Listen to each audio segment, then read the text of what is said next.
তো ভিউয়ার্স, আমার ডিম রান্নাটা তো শেষ হয়ে গেছে। এখন আমি বেগুনটা ভেজে নেব।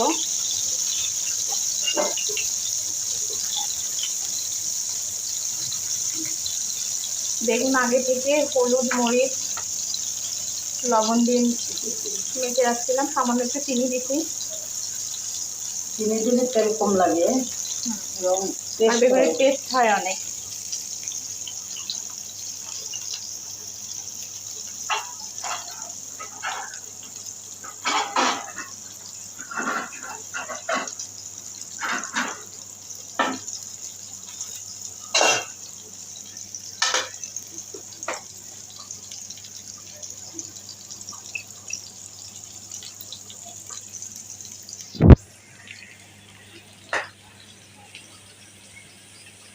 একদিকে একটা একটা করে রান্না শেষ করতেছি, বেগুন ভাজি শুরু করলাম।